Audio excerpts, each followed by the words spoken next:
Okay, in this video I'm going to be showing you how to replace a dead LCD screen on an Oberheim OB-12 virtual analog synthesizer. Now the OB-12 isn't a real Oberheim, it's in name only mainly, but still it's a really cool synth. As you can see here, it's got a lot of knobs, a lot of faders, a lot of buttons. And it's just, it's really a hands-on kind of synth, and it's a lot of fun to use. The biggest problem these synths have is that most of the screens that were shipped with the synths tended to go bad after a few years. So if you picked one up secondhand like I did, you're probably going to get one with a bad screen, or even if it does work, if it's the original, it's probably going to go bad on you at some point. So you're going to want to know how to do this. Now, when I turn on the screen, well, actually turn on the synthesizer, you'll see here the screen's coming on. And I've got a lot of light shining on this thing, so you guys can actually see it. But normally, when you're, in any other circumstance with no light shining directly on the screen, you're going to barely be able to see anything. So you can kind of see here, there's no backlight, there's the letters and everything, it's all still there, but again, it's really dark. You can kind of make out some of these dead lines of pixels too. There's a couple lines of pixels that are dead on the screen as well.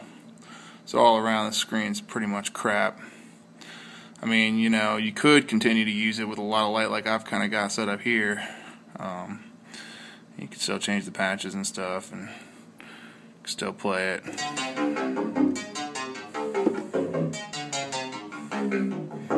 And if you want to adjust stuff, you can kind of get an idea here as to why really, there's the adjustment I'm making there.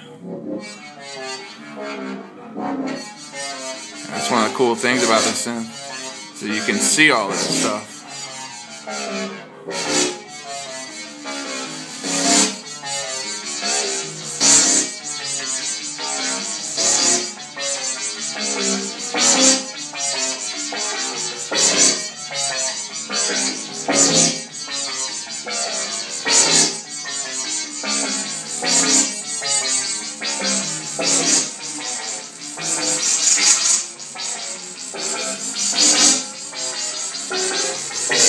So anyways, as you can see, it's a pretty cool synth, man.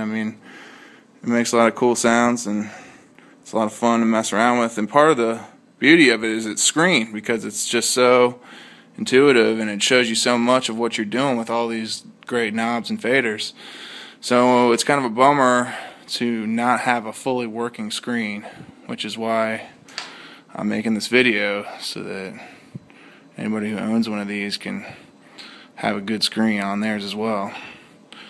Now, I'm going to go ahead and take it down here in a second, but before I do, I just want to point out that, over here on the left, you can see I left all the knobs and fader caps here on the synth.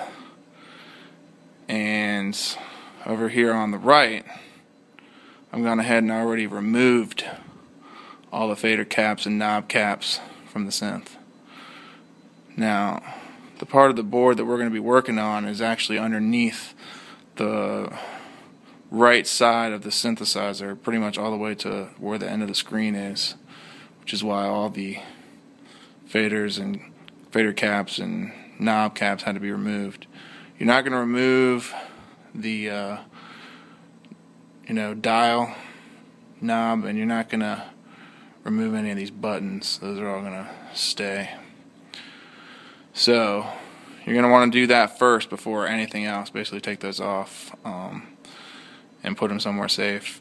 The fader caps, they're pretty tight, so you're going to have to pull on them a little bit. Just kind of be careful. Don't bend anything, and just kind of give them a good tug, and they should pop off. The regular knob caps are pretty standard and come off relatively easily, so those aren't much of anything to worry about. So go ahead and get all that done. I'm going to go ahead and set this keyboard up. Okay, so I got the OB-12 off the rack and down on the floor here in front of my couch. And I've got it down here because the OB-12's top part of the OB-12 here with all the knobs and faders and the bottom part aren't attached by a hinge like a lot of synthesizers. It's just screwed together, so you're going to need to unscrew the two pieces from each other to get it open. There's a bunch of screws on the left side and on the right side on the bottom of it. There's also a couple screws beneath the mod wheel and pitch bending section. Now there's also some screws holding in the keys.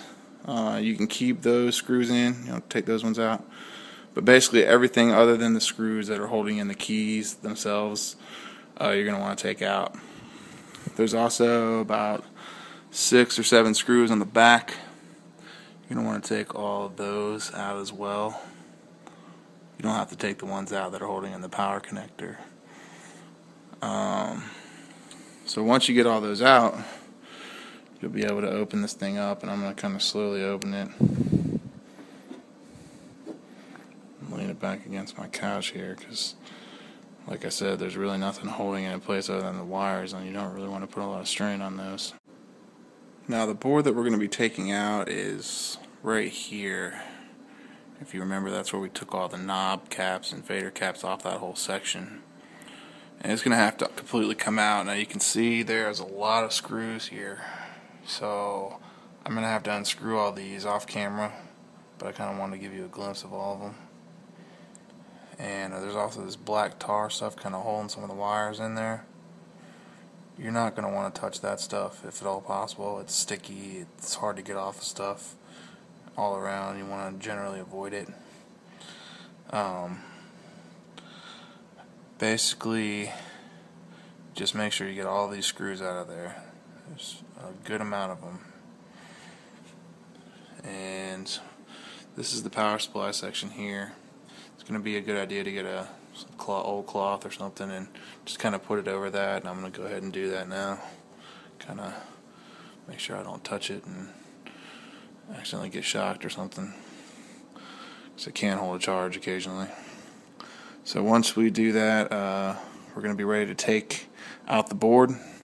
As you can see, the little hex nuts there that hold the actual screen on to this board are still there. You're going to want to take those out later, so we're going to leave those alone. Now we are going to have to disconnect a couple of cables to get this thing out, mainly this one, which actually goes to the LED we're replacing. We're going to take that out, and we're going to also need to remove this guy right here. So pull that off of that. And finally there's another section of cables down here. Those two also have to come off. So pull those off as well. So once you've got all those cables disconnected, all you got left is this screw here. So we're going to go ahead and unscrew that, and this is why you kind of want to have a cloth over here, because it's pretty hard to get to this one without getting on the power supply a little bit. So once you got that last screw out, then you're going to be able to actually remove the board. So we're going to kind of lightly undo it, and you may have some sections like this one that are gooped with the black goo. You're going to have to avoid that stuff and kind of just peel it back.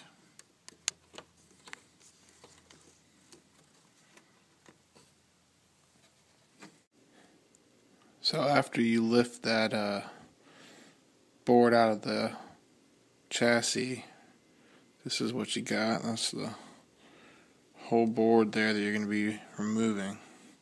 It's the front of it. There's our bad screen. There's the back of it. So we're going to go ahead and take this board and set up on the desk so we can start working on getting rid of the screen.